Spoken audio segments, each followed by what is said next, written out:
I am so pleased to be here with you today to talk about this very important topic of getting over an ex-lover. And I want to start out by giving you kind of an introduction to how important this topic is. As you know, it was Valentine's Day recently, and I was contacted by a reporter who was doing a story on breakups. And in her area, there was a local zoo that was running a fundraiser, the Cry Me a Cockroach fundraiser, where you could buy a cockroach and name it after your ex for charity. And even more striking, if you paid extra, the zoo would film your cockroach ex being eaten by a large mammal. So the question was, Dr. Warren, what do you think about this? Is this a healthy way to get over an ex? After getting over kind of the shock and comedic value of this story, what was so striking to me is that it really exemplifies how difficult some breakups can be. That they can put us into an emotional space that all we want to do is call our ex names and think of them as a tiny insect and watch them be devoured by some terrible big animal. And I think the truth is that almost all of us are going to go through a heart-wrenching breakup at some point in our lives. It's a very natural part of the human experience. And so that's really why I'm here with you today, to talk about breakups and love and why and how it can be so difficult to move on from a former lover. And I have three main objectives for our time together today. I'm going to pack it in with as much information as I can. To have a meaningful conversation about breakups, we actually need to talk about romantic love. So I'm going to start by talking about the experience of falling in love and why it can be conceptualized as a naturally addictive process. Now, this is a relatively controversial way for us to think about love, but it's one that I think is really important because it helps us understand the nature of love and why some breakups are so difficult for us to live through and to move on from. Then we're going to talk about heartbreak, those miserably painful breakups that leave people suffering and stuck in the past. And I'll describe the difficulty inherent in some of these breakups using an addictive lens. And we'll end with getting over an ex. How do we move on? I'm going to use a cognitive behavioral model to talk about how we can use our understanding of human nature to heal and move on from a bad breakup. And I'm going to pack a lot of information into this time that we have together, but I hope that we will have time for some discussion at the end. I just want to formally state that I have no financial conflicts of interest to disclose, except that I do get royalties from my books. And I also want to explicitly state that we all have unique perspectives on these topics. I'm a clinical psychologist with a specialty in addictive behavior and eating disorders, and I'm quite sure that all of us have experiences with love, romantic love, and breakups. You, your friends, your family, your children, all of us. And so I am here to offer my perspective on this topic with you today. But by no means is it the only perspective, nor is it the correct perspective. It's just what I can offer as a platform. Falling in love. Okay, to begin, I want to invite you to reflect on your own experience by asking you a question. You don't need to answer this question aloud. You don't need to tell me about it. I really want you to think to yourself, have you ever been in love? And if you have, what did it feel like? Maybe it was your first love. Maybe it was your most recent love. Maybe you're dating at this point and you're trying to figure it out. But how would you describe that experience? When people talk about falling in love in general, they say things like this. I've never felt like this before. When I'm with him, I feel amazing. Or it's like I glow. I'm constantly smiling. My feelings are written all over my face. Everyone knows that I'm in love because I can't hide it. Or this, I want to touch her, smell her, be with her all the time. I can't imagine a life without her. And if we take these examples of things that people would very commonly say and try to come up with some of the common experiences that people have when they're in love, you will find some very specific characteristics. To begin with, there's this hyper focus on the mate. You meet someone and you think about them and you're interested in them and you become hyper focused on them, really starting to find that your attention is honed in on this one particular person.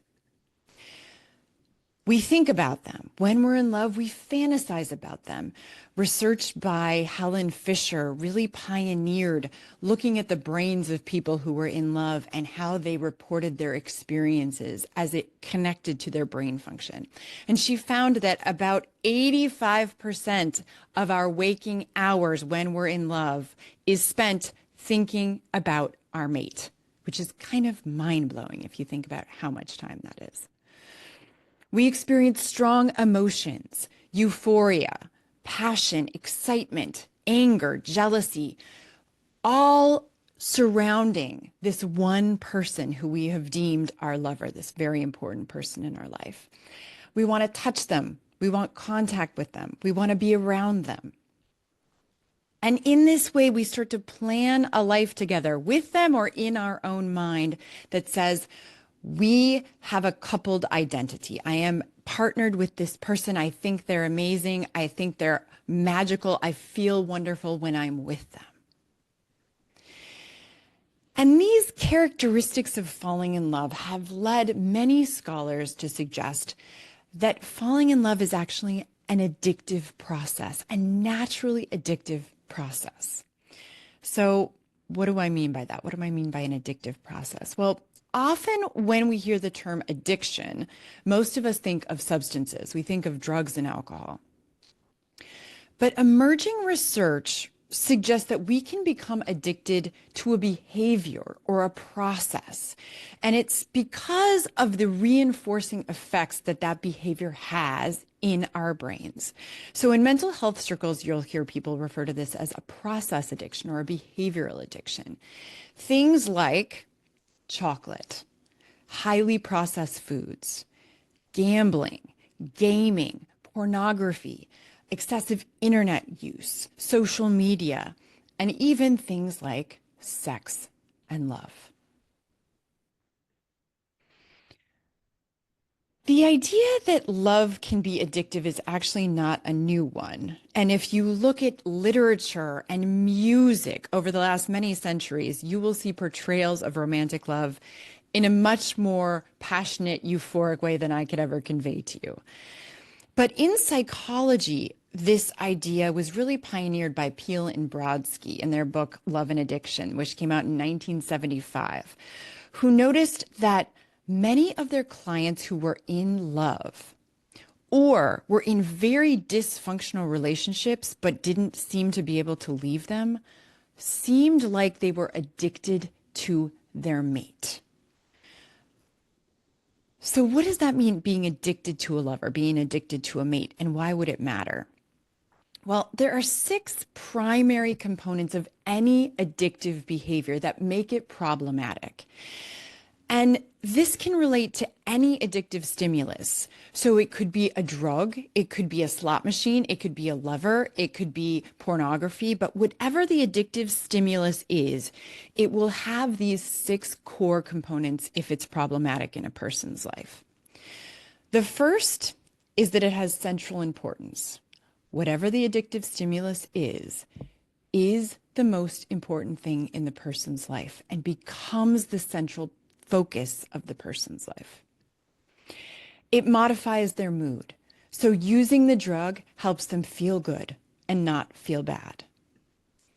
We develop tolerance. We want more and more of it over time to get the same high feeling or the same positive reaction physiologically and emotionally. We experience withdrawal symptoms. So when we're not actively using the stimulus, we start to crave it. We start to want it. We start to want to go back to it and use again. More gambling, more money, more of the drug. And in this way, if it's a problematic addiction, it will cause conflict in our lives, oftentimes massive conflict, legally, financially, in our relationships, in our physical health, and our emotional health. And it is associated with relapse, which means that even when we intellectually say, I want to stop using this drug, I want to stop gambling, I want to stop looking at porn, we can't seem to easily do it. We have this reinforced craving to go back to it because it makes us feel better. Now, when you think about these 6 core components, what researchers suggest is that a lover can become an addictive stimulus. So think about all those descriptions that we just went over about what it feels like to be in love and apply it to falling in love. So when we fall in love, our lover becomes the most important person in our life, really at the expense of almost anything else. Being around them modifies our mood. It makes us feel wonderful. It makes us feel blissful. It makes us feel euphoric, especially if the relationship is going well. We develop tolerance, meaning we want more. We want more time with them. We want more of a plan with them. We want a life with them. We want to be with them. And we experience withdrawal, such that when they're not around us, we're thinking about them. We're thinking about what we're going to do next week or the next day or the future life that we're going to have together. Now, conflict and relapse get an asterisk because if you're happily in love and your partner wants you and it's a healthy relationship, the experience of falling in love is one of the most naturally high-inducing experiences that we can have as a human. It feels amazing. And if it's healthy for you, you may not have any conflict and you're not going to struggle with relapse because you and your partner are making a conscious choice to be together and share an experience together. But as you might imagine, if you're in an unhealthy relationship and you feel addicted to your partner, or you're in love with someone who doesn't want you back, or who breaks things off with you, or who you know isn't good for you, you can experience massive conflict and relapse when you then break up, which we are going to discuss in a few moments. So many scholars really argue that falling in love is designed to make you feel addicted to your mate. We're biologically programmed to do so because our bodies want us to look out into the sea of potential mates and hone in on one person and become infatuated with them enough that we want to touch them, we want to have sex with them, we want to have babies with them, and we want to stay together long enough to ensure that our offspring survive. Because in that way, we are creating a platform for humans to exist. We are creating a future survival base.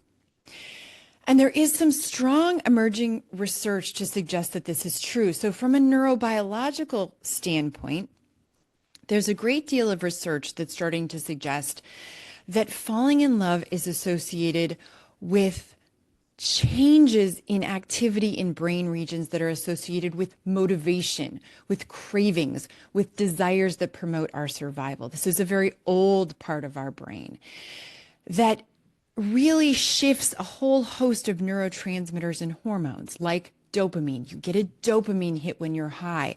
It reinforces the behavior or the desire. It makes you motivated to go back and do it again.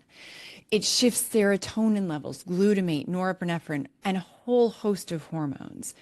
And in this way, that falling in love effect on your brain hijacks our reward pathway. It makes us crave and go back to a behavior in much the same way that drugs of abuse do. Also, there is a great deal of psychological literature that suggests that love and attachment is actually a very basic human need. So if you put yourself in the framework of seeing an infant, a little tiny human, they cannot survive without food, shelter, touch, and essentially love to keep them safe and help them grow. There is a great body of research to suggest that our development will be stunted and we can physically die, actually, if we don't have nourishment and love from an adult caregiver. And research on attachment, which is a large body of psychological research that we can't really get into in depth today, but really suggests that if you're not able to attach to your primary caregiver in a healthy way as a young child, that will set you up to struggle in all of your adult relationships moving forward, particularly as it applies to your romantic relationships.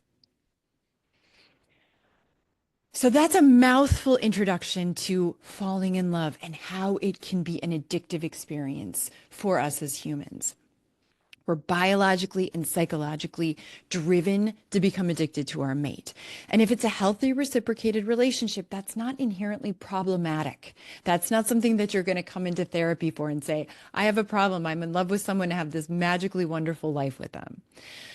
However, most of our romantic relationships end.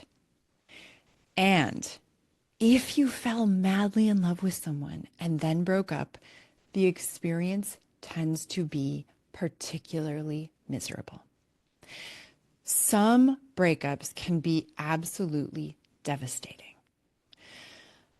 So I'm going to invite you again now to ask yourself, have you ever been heartbroken?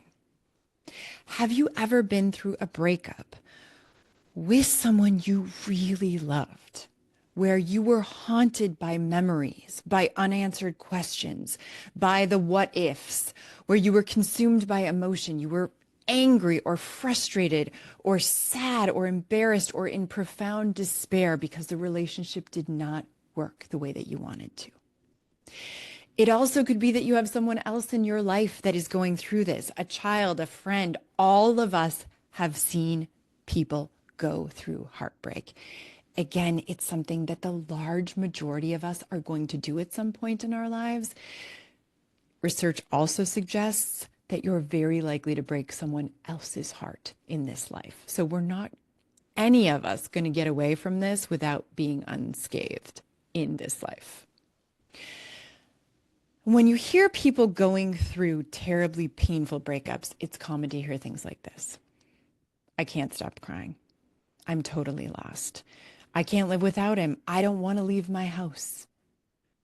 Or, I know it's over.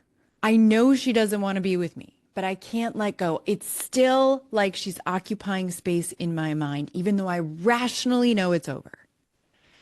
Or, I hate him, but I still love him. We were together for 20 years. How could this happen? How could he turn on me? How could she cheat? How could we get divorced after all this time? What happened? How did we get here?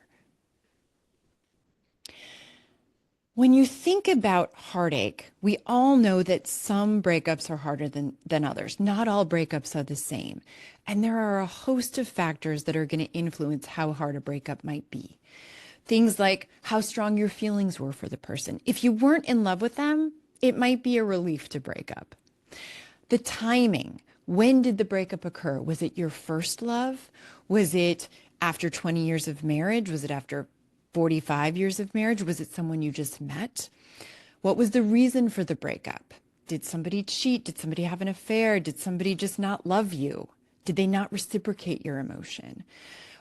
Did the situation emerged that you were left versus you leaving them? Oftentimes leaving is less difficult emotionally than being left, which leaves many of us feeling rejected and embarrassed and ashamed, less than.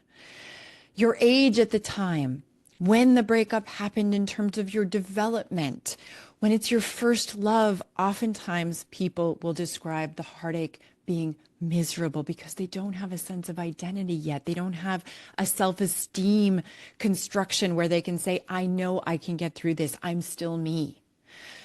The duration of the relationship, how long were you together? Was it a fling? Was it 3 months? Was it 6 months? Was it 40 years? It's probably going to have a strong influence on how hard the breakup was for you. But what I can tell you is that some of the worst breakups are those when you are in love or you were in love with the person. And this is why understanding love as an addictive process is so important. Because from an addictive perspective, when the relationship ends, when we're in love with someone, our life goes from centering completely around this lover to nothing, to them not being there. They are gone. They are no longer in your life serving the role and the function that they had before.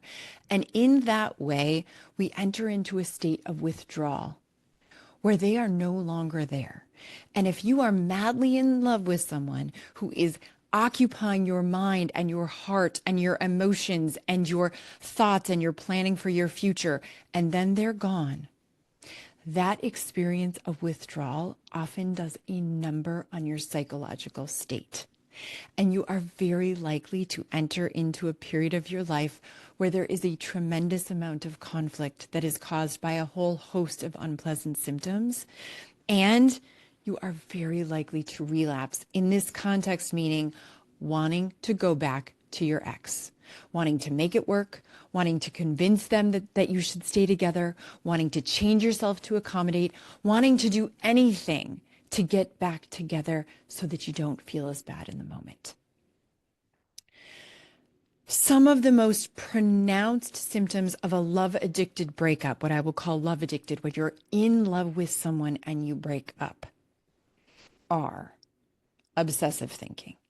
I can't turn off my mind. I want to know what they're doing, who they're with, why they're doing it. Cravings for contact. I want to see them. I want to talk to them. I want answers. I want to touch them. I want anything to let me know who they're with and what they're doing. Emotional distress and reactivity. I'm hurt. I'm upset. I am emotional. I'm reactive. I feel like I've lost my center because everything feels like I'm triggered. I'm easily triggered by things. Unhealthy acting out behaviors. Sometimes these are aimed at making contact with an ex. So calling them, texting them, searching for them on social media, trying to do anything, drinking, having indiscriminate sex with new people, something to distract yourself.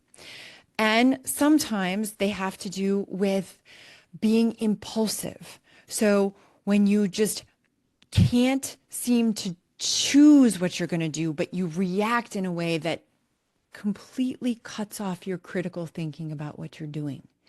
Oftentimes, this can result in harming behavior to yourself or those around you. This is where we start to see stalking behavior, when maybe your ex doesn't want anything to do with you, but you're still seeking out information in some way.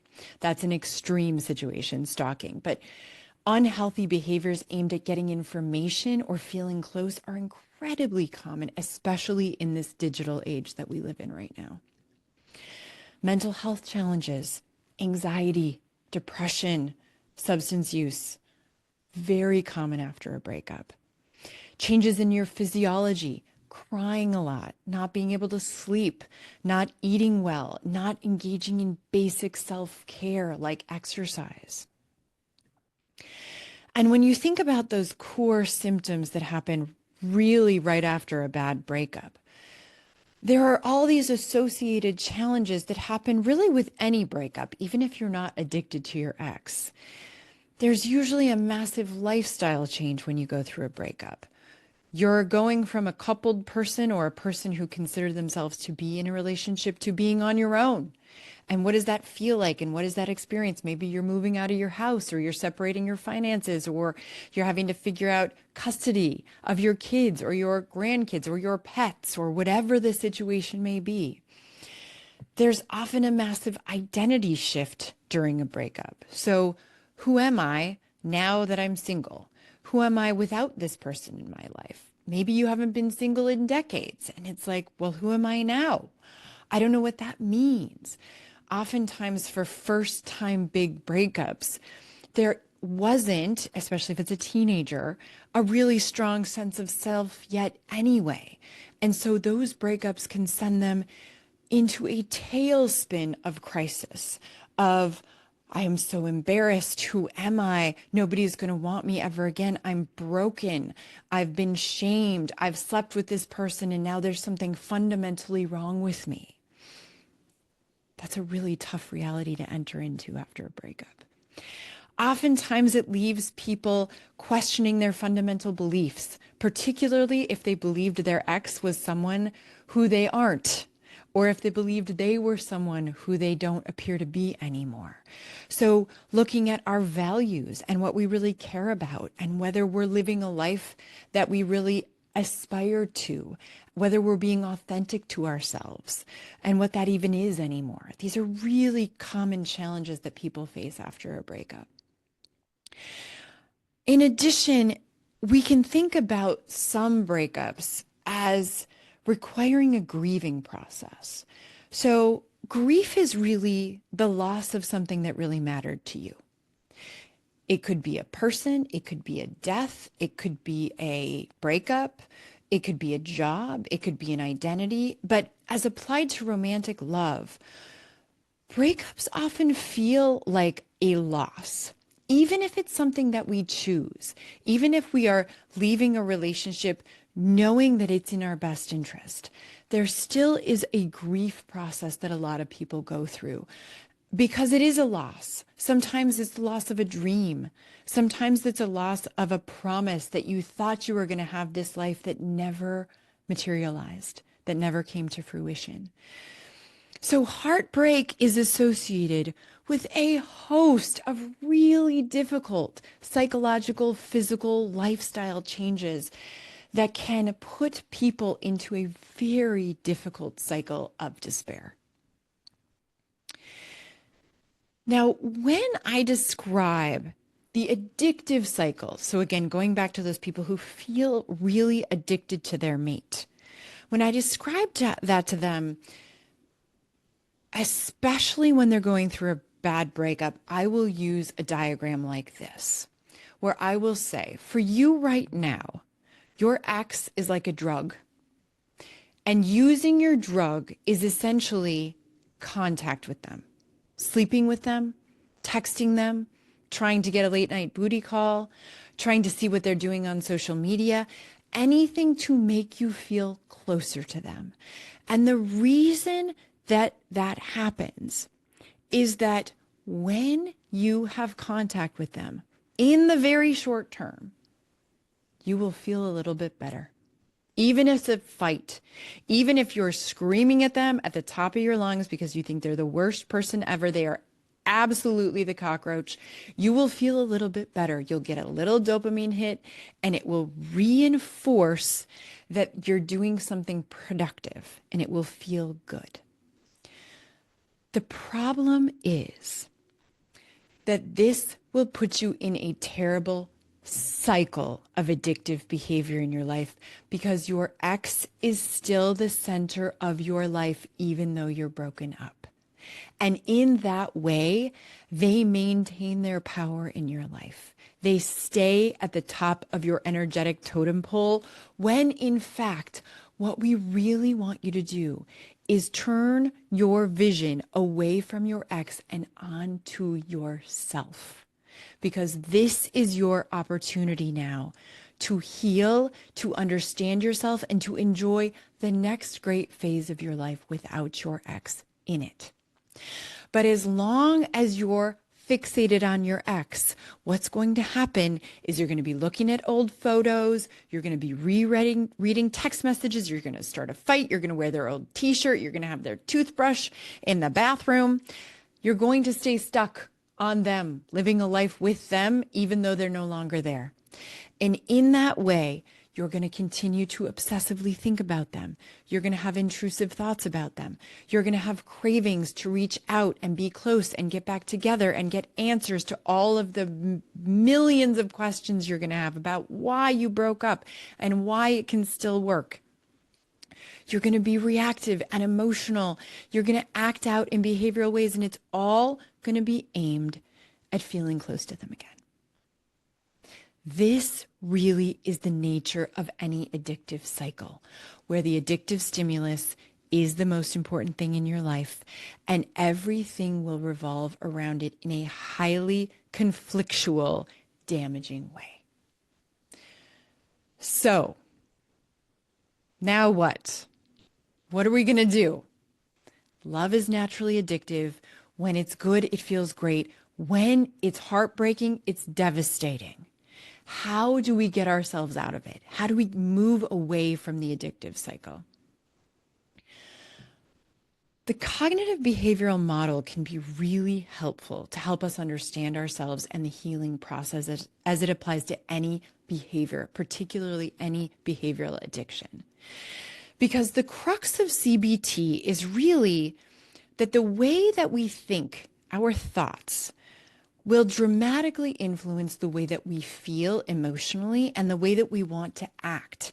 And that those three components, thinking, feeling, and acting, will form patterns in predictable ways that will either be helpful for your recovery from your symptoms or harmful for your recovery. So, for example, after a breakup, it's really common for people to think things like, they are my soulmate. I can't move on. I'm never going to find anybody else. They're the only one for me. Why do I even bother dating? If you think things like that, as you might imagine, how are you going to feel? Well, most of us would predict that you're going to feel really sad. You're going to feel empty. You're going to feel angry. You're going to feel tense in your body. You're going to stay focused thinking about your ex and feel miserable because you're telling yourself a narrative that's highly negative and very flawed. Most of our thinking patterns are actually lies. And understanding that what you think is not inherently truth with a capital T is part of the recovery process. But if you think these things, you're going to feel in really negative ways. Your physiology is going to mirror that, and you're going to want to act in ways that are going to be harmful for you. You're going to call them, you're going to text them, you're going to check online, you're going to try to get back together. You're going to do a whole host of things, maybe harm yourself, go get drunk at the bar, whatever, something. But instead, if we can learn to think differently in more accurate and helpful ways, we can actually shift the entire triangle, the CBT triangle. So if you think instead, well, this really hurts, ouch, it sucks, I wouldn't choose this, but I'm going to get through this. I can get through this. I'm still me. I still have a life. I still have friends and a family. I'm a good person. I am enough, and I'm worth this effort, and I'm going to get over this person. We are likely to still feel some sadness because it is a grieving process. It is a transition. It is difficult. But there's also a lot of hope. There's also a lot of acknowledgement that you're just going through a difficult time with some greater life perspective, that your life isn't over just because this person isn't in your life anymore. And you're going to want to act in different ways. You're not going to be as reactive. You can be more deliberate. You can be focused on choosing what you want to put in your life and how you want to behave in ways that help you and don't harm you. And so from a CBT perspective, the goal really is to become more aware of our internal process, to assess where our thinking is coming from, and to utilize that information, that self-awareness assessment information, to make very deliberate choices that have the power to change harmful patterns in our thinking, feeling, and behaviors, and make them more adaptive for us to help us move on into a brighter future. A few initial recommendations to start the healing process for anyone who's going through a breakup. The first thing I like to do is to try to normalize this experience. People often feel very alone when they're going through a bad breakup. They feel embarrassed, they feel angry. It can be so validating for someone to hear that love is a naturally addictive process. And really what happened is you fell in love and then you broke up.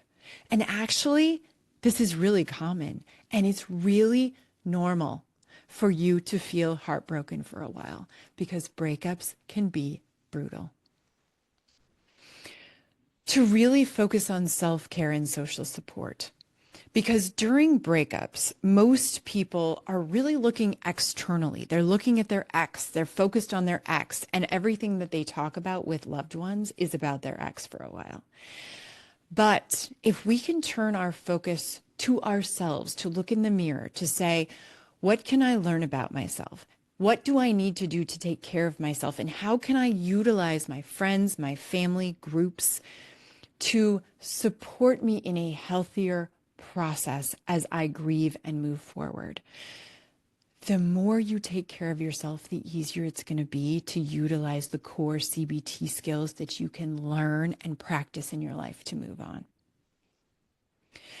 And as you might imagine, if there is a number one recommendation I could make to you, it is this: to reduce or end contact with your ex. And the reason that I say this is that contact with your ex in your own mind or in a practical way in terms of reaching out and trying to talk to your ex keeps you in this cycle. There may be a day that you can talk to your ex. In fact, I hope that there is, or there may not be. But if you're in the throes of a really difficult breakup where you're having a whole host of symptoms that are making you miserable, this is the time for you to take as much emotional and psychological distance from your ex as possible. Physically, try to distance yourself, try to help yourself not think about them constantly, and try to emotionally detach. Easier said than done. But there are a host of CBT-based skills that any of us can learn and practice to disrupt that addictive cycle and help us overcome the symptoms that are really characteristic of heartbreak when you're going through the end of a romantic relationship. And I'm going to just describe a few. There are umpteen skills that we can use that would be very helpful. The first is radical acceptance. I have a specialty in self-deception and honesty, and I can tell you that most of us lie to ourselves on a regular basis, and we certainly lie to ourselves about our exes. The more that you can see the stark reality of any situation that you're in and stare it down and admit it as brutally and truthfully as you can, the better. As applied to breakups, you start a mantra that says, today we're broken up. I might not like it. I might not want it, but that's the reality of the situation that I'm in. And so I am going to act accordingly. I'm going to live my life as a single person because today that's the reality that I'm living in. Oftentimes we have to remind ourselves that repeatedly before it sinks in, but it is very refreshing for us to feel emotion based on the truth instead of emotion based on an alternative reality that we wish were true, that we created in our own minds.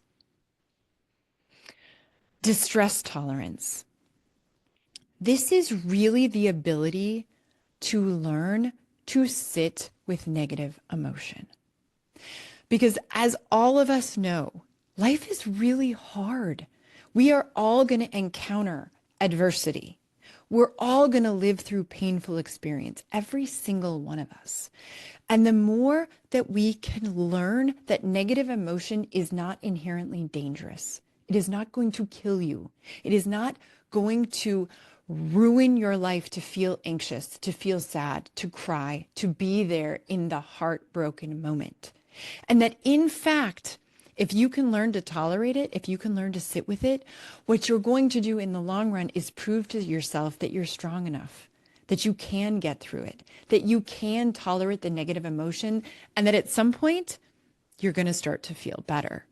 Because contrary to what we might think, the negative emotion can't continue forever. At some point, you're going to start to feel better.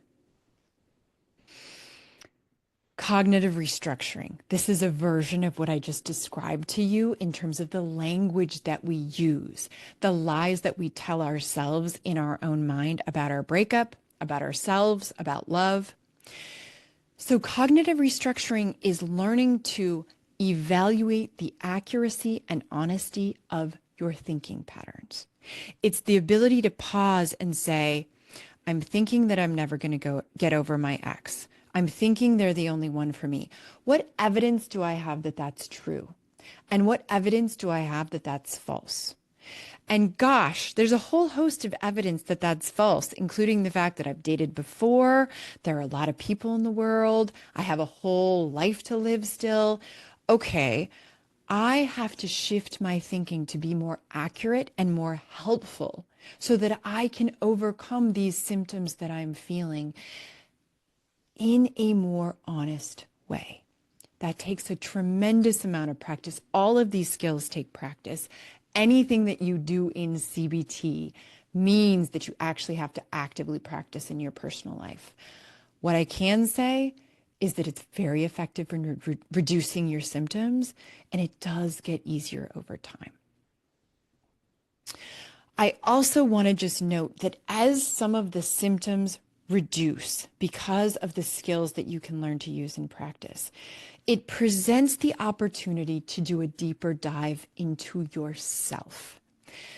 This requires that you look at your early childhood learning. What did you learn about love from an early age? What did you learn about your own value? What did you learn about romantic partners? And how is that emerging in your relationship patterns today? What were you attracted to in your ex? Do you have certain people that have similar characteristics that you're always attracted to that seem like they're not very healthy for you, but you continually to pick them? Why is that? What core beliefs did you develop from a young age that you are now bringing with you into your romantic relationships as an adult? That information is critical because the core beliefs that we founded really from a framework perspective, from a foundational perspective, from an early age, we bring with us, and they influence all of the automatic thoughts, all of those in the moment reactive thoughts that we have in our relationships now. So take this as an opportunity to also look deeper into who you are, how you got here, and why. I'm going to end by offering you just a few closing thoughts. And then we'll open it up for some discussion or questions if you have any. I think one of my main take-home messages that I hope you've gathered from this information is that love really is a universal human need. And falling in love is a naturally addictive process, biologically and psychologically driven in each of us. This drive actually helps us select a mate. It helps us have the potential to form an attached, meaningful, bonded, wonderful romantic relationship as an adult with another human, where we care about them, we're able to see them, we're able to commit to them, we're able to have an authentic interaction that's meaningful and profound. It's one of the greatest gifts that we can have, I would say, as a human being, is falling in love and finding a mate and making that relationship meaningful to us. But it can also be miserable, especially if you've fallen in love with someone who isn't healthy for you, who doesn't want you back, or where you are really required to go through a breakup because it is not a relationship that you can sustain. In that way, the addictive nature of love can be really problematic because it will cause conflict in most people's lives. and it is associated with relapse such that you will stay stuck on your ex and continually go back and go back and go back, whether it's in your own mind or practically in life, which keeps us from enjoying our present life without them. I also want to just reiterate that the hardest breakups are really when we are in love or we were in love. And that, from an addictive lens, is because our addictive stimulus is gone. Our lover is gone, yet we're still operating in a world where they're the center of our life. And that will create a whole host of symptoms to emerge that are really profoundly unpleasant and damaging to our well-being.